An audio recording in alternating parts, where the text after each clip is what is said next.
अमीन पटवारी के पद पर कार्यरत हैं। तो वेल क्वालिफाई और एक्सपीरियंस को देखते हुए ये जो विभाग ने निर्णय लिया है, इनको सब इंजीनियर के पद पर जो पदोन्नति होती है उसमें इन लोगों की भी भागीदारी हो, इसके हेतु आज इसका निर्णय लिया गया। टूरिज्म डिपार्टमेंट में एक और महत्वपूर्ण निर्णय लिया गया। जो बहुत सारे इकाइयां टूरिज्म का चल रहा है, अब लगभग 2 साल कोरोना के कारण और पर्यटन की दृष्टि से बहुत उपयुक्त होने के बावजूद भी छत्तीसगढ़ में पर्यटन उद्योग उस प्रकार से नहीं चल रहा था। तो उनके जो बहुत सारे पुराने कार्यकाल में, अब किसी की आलोचना नहीं करूंगा, लेकिन निर्णय ये हुआ है कि जो बनाए गए थे उनको रियायती दर पर होटल को लीज पर भी देंगे और अनेक स्थानों पर जरूरत होगी तो FL3 का बार का भी लाइसेंस उनको दिया जाएगा, ताकि ये टूरिज्म का ये जो होटल हैं जो पड़े हुए हैं, जो लगभग खंडहर सा होते जा रहे हैं, उसमें उसको चलाने के लिए तो दोनों अलग अलग मामले हैं। एक तो जो चल रहे हैं उनमें FL3 का हम लाइसेंस देंगे, और जो टूरिज्म बोर्ड के और जो लगभग 26-27 ऐसे बनाए गए हैं जो मेन सड़कों में आप लोग देखते हैं टूरिज्म कारपोरेशन का बना हुआ है, खंडहर सा हो गया है, उसको लीज में देने का निर्णय किया गया है। वो जो प्रमुख एक घोषणा हुई थी आदरणीय मुख्यमंत्री जी के द्वारा, जो नगर पालिका के अचल संपत्तियों का अंतरण का जो अधिकार राज्य शासन में निहित था, उसको कलेक्टर को देने का जो माननीय मुख्यमंत्री जी ने बीच में घोषित किया था, उसको आज कैबिनेट ने अनुमति दी है। उसी तरीके से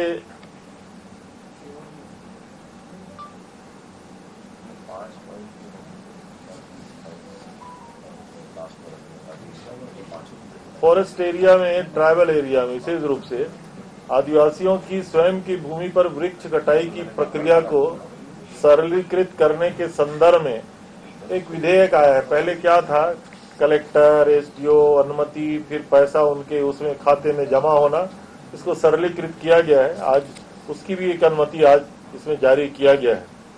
छत्तीसगढ़ में 3 मई को हम माटी पूजन, मिट्टी की उर्वरा शक्ति को पुनर्जीवित करने के लिए गौमूत्र तथा वर्मी कंपोस्ट का उपयोग को बढ़ावा देने के लिए अक्ति के त्योहार को बहुत व्यापक पैमाने से मनाने का हमने निर्णय लिया है।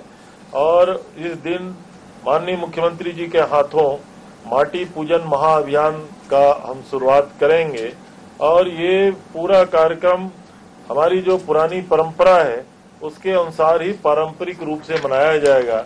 और इसकी शुरुआत 3 मई को इंदिरा गांधी कृषि विश्वविद्यालय से हम प्रारंभ करने जा रहे हैं। सभी जिला मुख्यालयों में ये कार्यक्रम उसी रूप में मनाया जाएगा।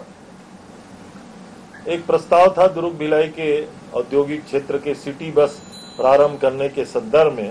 आज कैबिनेट ने निर्णय लिया कि न केवल दुर्ग भिलाई, अन्य स्थानों पे भी सिटी बस प्रारंभ करने का जो निर्णय हुआ है, इसके लिए आदरणीय परिवहन मंत्री जी को अधिकृत किया गया है। एक अन्य प्रस्ताव में सार्वजनिक वितरण प्रणाली के लिए, PDS के लिए जो हम लोग शक्कर खरीदते हैं, उसके मूल्य में 1 रुपये की वृद्धि खरीदी मूल्य में करने का निर्णय लिया गया है। एक अन्य निर्णय में जो PDS का चावल प्रधानमंत्री गरीब कल्याण योजना के अंतर्गत जो 5 किलो अतिरिक्त चावल देने का, निःशुल्क देने का निर्णय है, उसको राशन कार्डों में अप्रैल 22 से सितंबर 22 तक अतिरिक्त खाद्यान्न वितरण करने का निर्णय लिया गया है। आशा ये है कि केंद्र का ये प्रधानमंत्री गरीब कल्याण अन्न योजना के तहत योजना है, उसको सितंबर 22 तक बढ़ाने का निर्देश भी है, और केंद्र सरकार के द्वारा चावल की प्रतिपूर्ति की जाती है। उस निर्णय को आज के मंत्रिमंडल की समिति ने निर्णय लिया है। छत्तीसगढ़ राज्य विद्युत मंडल के अंतर्गत एक प्रस्ताव पारित किया गया है कि एक तो जो 5 कंपनियां हैं, जिसको 3 कंपनियों में 2 कंपनियों को समाहित करके करने का निर्णय, और दूसरा एक योजना आया हुआ है इंफ्रास्ट्रक्चर डेवलपमेंट के लिए। केंद्र सरकार ने ही प्रस्ताव भेजा है 50% शेयर राज्यांश और 50% केंद्रांश पे राज्य के जो इंफ्रास्ट्रक्चर डेवलपमेंट है CSEB के मामले में, तो उसको भी आज सहमति, अनुमति और मंत्रिपरिषद ने प्रस्ताव पारित करके दिया है।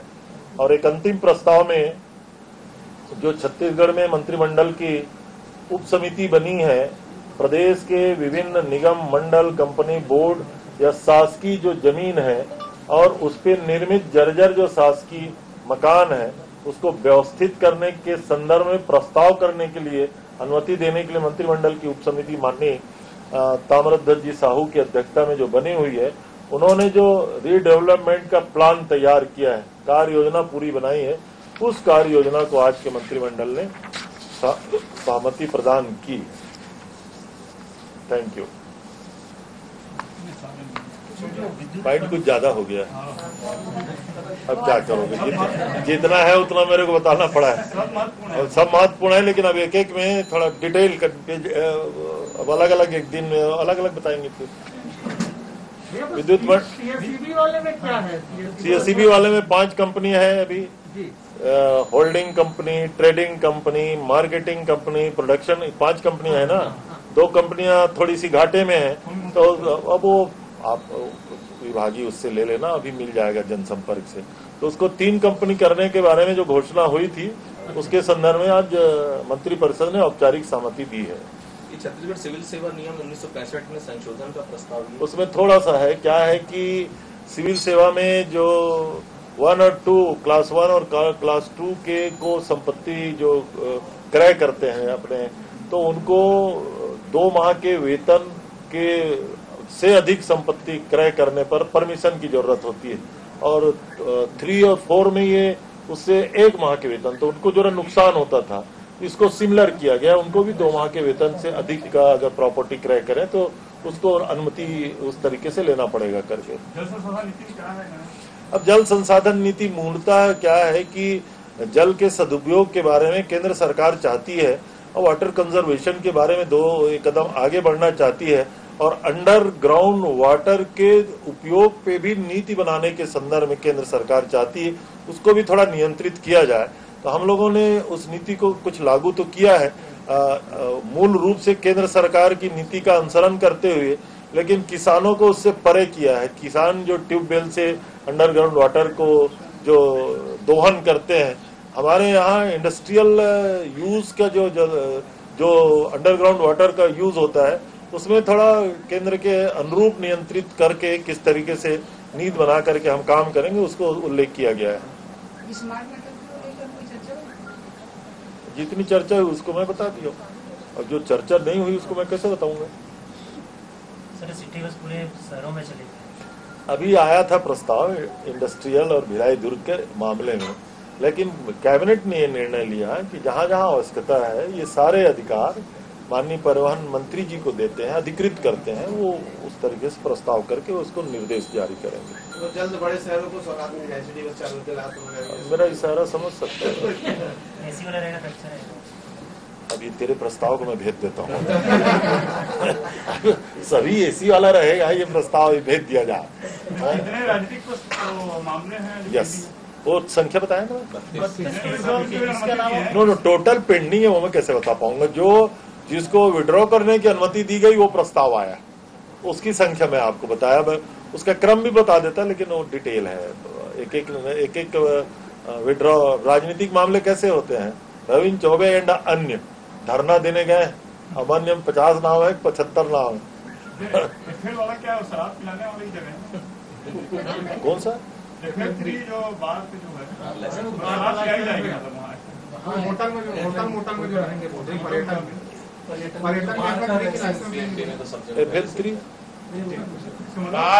में जो अनुमति दी जाएगी। मुझे लगता है कि मेरे से ज्यादा वो समझ रहे हैं। और वो जो लीज पे दे रहे हैं 26 इकाइयां, 2 अलग अलग बातें हैं। देखो, बात यह है कि हर हाईवे में आप जाएंगे ना, तो एक तत्कालीन सरकार का भ्रष्टाचार का एक मकबरा जैसे आपको दिखता है।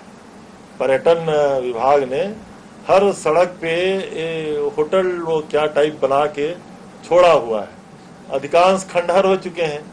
तो वो प्रस्ताव टूरिज्म कॉर्पोरेशन बार बार टेंडर निकालता है। तो कुछ लोगों ने कहा कि जो चालू है कम से कम उसमें FL3 जैसा लाइसेंस मिल जाए तो ये रन कर जाएगा, और जो लगभग खंडहर जैसा हो गया है उसको लीज में देने का निर्णय ले लें 20 साल 30 साल के लिए, तो कुछ पार्टियां आ जाएंगी।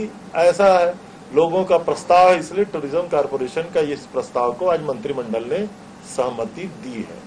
कौन सी 26 इकाइयां हैं वो तय हो गया है क्या? अब वो दूर से दिखता है रास्ते में, कभी बिलासपुर गए होंगे, कभी रास्ते में। बीजेपी ने कहती है उन्होंने जो निर्माण किया उसको कांग्रेस सरकार मेंटेन नहीं कर पा रही, इसलिए खंडहर में तब्दील हो रही है। नहीं, देखिए मैं तो एक बार माननीय बृजमोहन जी के साथ भाषण दिया था, ये जो बन रहे हैं ना, तो उन्होंने कहा 3 साल में आप मरम्मत नहीं कर पाए, तो मैं कहा बृजमोहन भैया आप बनाए तो ऐसा हो, हम लेफ्ट साइड में मरम्मत करते हैं तो राइट साइड भसक जाता है, अब राइट साइड हम मरम्मत करते हैं तो लेफ्ट साइड भसक जाता है। काम ही इतना घटिया किए हो भैया। तो अब वो लोग कह रहे हैं कि उसको भी वो अगर अच्छा कह रहे हैं तो उनके काम का सोच का स्टैंडर्ड क्या है आप समझ सकते हैं। ये लीज वाली जमीनें फ्री होल्ड करने वाले वो जो मैंने बोला वो उसी जर्जर भवन यस लास्ट प्रस्ताव पुनर्निर्माण करने का है, तो ऐसे कितने जमीनें हैं? पूरे प्रदेश में बहुत ज्यादा है, बहुत ज्यादा। आंकड़े कैसे हो सकते हैं, ये तो निरंतर बढ़ने वाले आंकड़े हैं। अब रायपुर में एक उधर तेलीबांधा में किया गया, फिर ये दूसरा शांति नगर का प्रस्ताव है, बहुत सारे ये तीसरा सागौन बंगले के आसपास का प्रस्ताव है। तो ये क्रमशः प्रस्ताव आते जाएंगे, निर्णय लिया जाएगा। लेकिन अभी शांति नगर का प्रस्ताव था तो कैबिनेट सब कमेटी ने उसमें एक नियम बनाया है कि कौन करेगी, कितना टोटल इसका वैल्यू है, हम उसको अगर करने जाएंगे तो उस वैल्यू से अधिक सरकार को क्या मिल सकता है। इस तरीके से जो उसमें नीति बनाई गई है उसको आज अनुमोदन दिया गया है। नदियों का संरक्षण और संवर्धन के लिए भी कोई योजना नहीं? आज की कैबिनेट का मैं ब्रीफिंग किया, उसको अलग से जब कल आओगी ना तो मैं पूरा उत्तर दूंगा। आज जो है केवल मंत्री परिषद के निर्णयों को मैं आपके सामने सुनाया, ठीक है। और आप लोग भी अब खत्म करिए और बासी गोरे खाइए। खा लिए थे ना, कई लोग फोटो छपा रहे हैं, देखो नहीं, चम्मच से खाते हुए देखे कि नहीं? बासी को चम्मच से नहीं खाना, बासी का अपमान कोई नहीं करना, बासी को चम्मच से, बासी चम्मच से नहीं खाना। देखो फोटो वोटो नहीं खींचना, थोड़ा कैमरा बंद करो तो यार, बंद करो। बासी जब खाओगे ना तो जब तक यहाँ ऐसा जब खाओगे तो यहाँ से टपकना चाहिए ऐसा। बासी खा के पानी हाँ, नहीं हाँ, आप बासी कभी देखे हो क्या? मेरी बात सुनो, बासी खा के पानी नहीं पिया जाता। बासी में तेज रहता है, पानी रहता है, दही मही रहता है, फिर अचार का मसाला डालते हैं, फिर प्याज का सुगंध रहता है। और गांव में अगर खाए होगे तो लाल मिर्ची की चटनी भी खाते हैं। कौन छत्तीसगढ़िया खाया हुई तेरे मैं अटका बोले तो खैर मुंह पानी आगे हुई। हाँ देखो बात वो नहीं है, बात